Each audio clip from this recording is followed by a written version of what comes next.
hai đầu hết đâu. Còn hai đầu này đâu. Hạ xuống gì? Hạ xuống. Đấy, cho nó nằm xuống.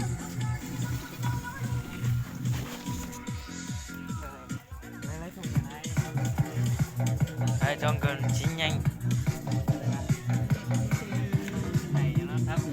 Đấy, Nhanh không? thế rồi đấy. Hợp lý nhỉ?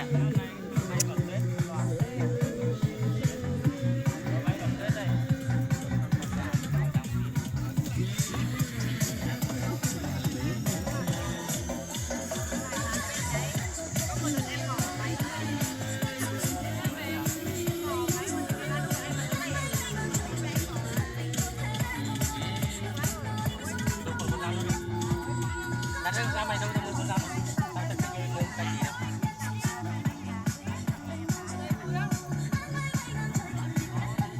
Tao phải chặt cái cây luôn ba thằng đấy.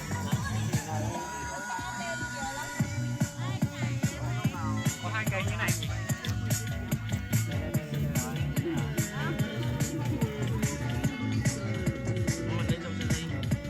Đây đây. Ô, quên lấy lọ tương ớt mất rồi.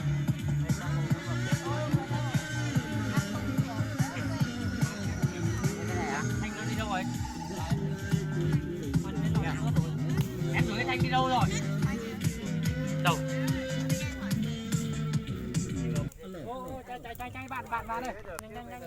Nhanh. Con gà. Cái chân kìa. Con gà.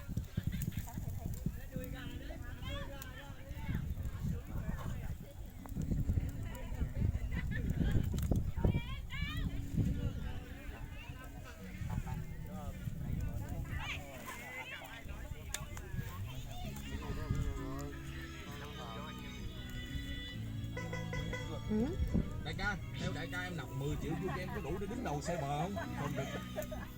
Đại ca